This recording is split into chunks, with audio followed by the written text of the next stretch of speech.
Hello, this is Watch It All About for another watch review. This time we're looking at the Chinese Rodina, which is a homage to the Nomos Tangente watch.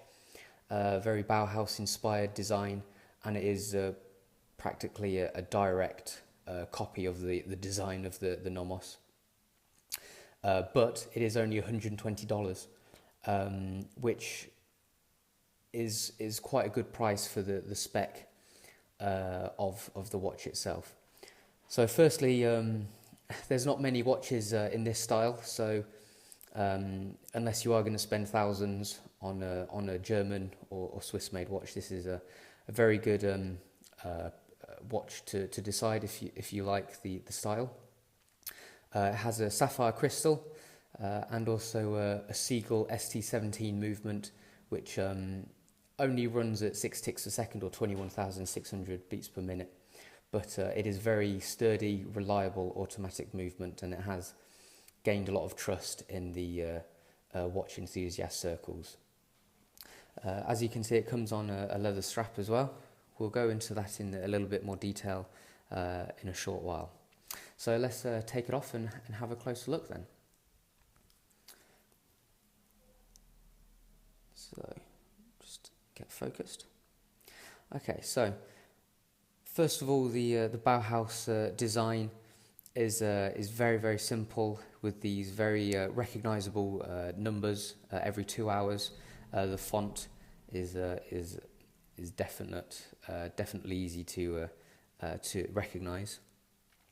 It has a very nice like off-white dial. It's quite hard to show on video, but it almost looks a tiny bit silvery and a tiny bit creamy. It's not pure white. It's this different color. It is very nice. Coupled with the blued hands, you can see there, if you catch the light just right, you can see the blue coming through, which is also a nice little touch and a little extra, because usually they just look black, as you can see there. They just look plain and black, but when you get the light just right, a little bit of blue shines through, which is a nice touch. This small seconds hand dial, that's got a very slight concentric circle pattern to it. I'll show you that when I put the macro lens on, which is another nice little touch, gives it a little bit of texture to the dial and another little finish. The printing on the dial is all very flawless. The hour markers and also the minute track and the logo, and also this China made down here, which may put some people off, because some people might think, oh, the only words I want down there are Swiss made. But at least it's being true to what it is, and chances are most people won't even see that or be able to read it on just passing by. The case itself is very simple, just a perfect circle with quite a sharp top edge. Gives it a very definite ending to the very thin bezel, and then the underside has this case back with a very slight angle on it before it goes flat, with a mineral crystal on the case back, so you can see the movement, which we will look at closer later on. So the crown has got an R embossed on the end of it. Nothing too special. It's just a push pull. So you just pull it out, and which lets you change the time. The movement does feel pretty solid, actually, and quite dependable. Most Chinese movements just feel a bit flimsy in the hand when you're changing the time, but the Seagull really does feel quite good when you're changing the time. We'll have a closer look at the second hand going around later on, but it is actually quite a smooth movement for 6 ticks a second. It looks smoother than it is because it is a small hand. If it was a big second hand, it would obviously look a bit more jerky, but this sub-dial suits the movement just fine. The lugs of the strap are another copy of the Nomos. Got these very definite angular shape to them. It's very cool. It looks great on. And they've got the through lugs as well, so it's very easy to change the straps if you want. Just poke something like a paperclip through there, and you can get the pins out quite easily. The strap is very thin leather. It does go with the style of the watch, but it does feel very flimsy. It is very comfortable. It has a soft underside, but it is very thin, and the buckle as well does also feel quite flimsy as well, with the Rodina lightly etched on the end, and this is a bit wobbly. So if you were to buy this, a new strap wouldn't go amiss. But saying that, I've been wearing it comfortably on the normal strap in it, and it hasn't really been a problem.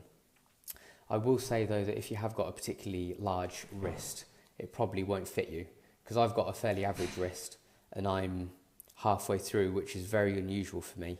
I'm usually on either the first or second hole, and on this strap I'm on the fourth hole, which never ever happens. So it is smaller than usual. So if you've got a massive wrist, I will warn you that the strap may not fit you.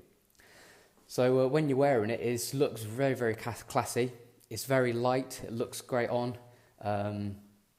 So I really like the styling of it. Let's just take it off and just have a close look at the case back.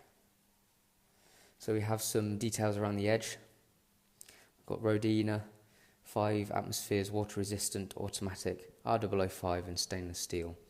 The seagull movement isn't the best looking movement, but it's still something nice to be able to look at. Nice to be able to see the rotor rotating, and also the balance wheel there spinning around. Okay, so let's put the macro lens on. We'll take a closer look.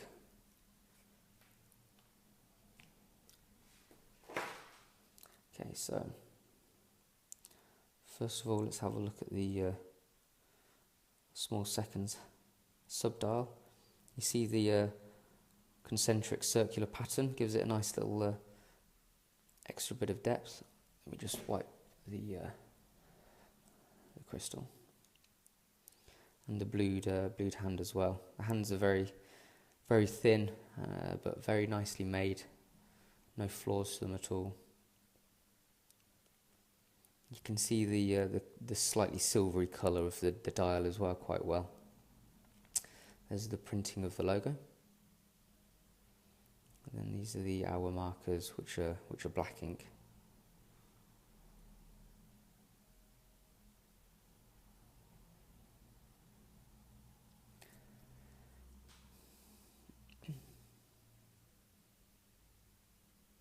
Then we have this hour the outside minute markers with a slightly thicker line every 5 minutes.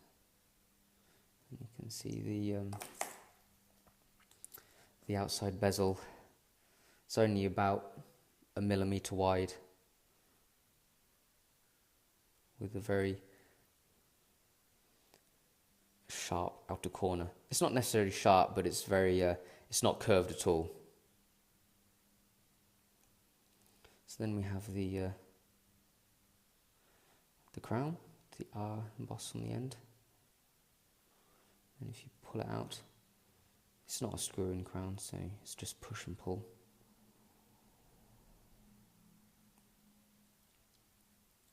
And if you look at the lugs as well, see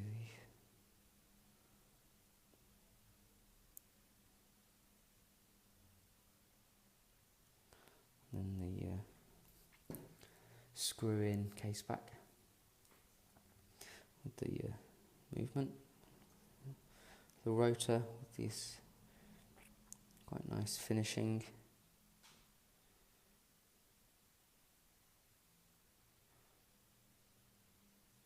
Let's have a look at the balance wheel.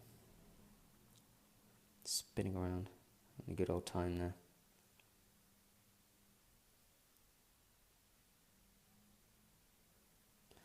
Let's look at the etching of these of this text on the case back as well, which is quite deep actually. The case is all polished, which goes with the dress theme of the watch. It is very easy to scratch it though. You see how thin the strap is, and then the etching of the buckle as well.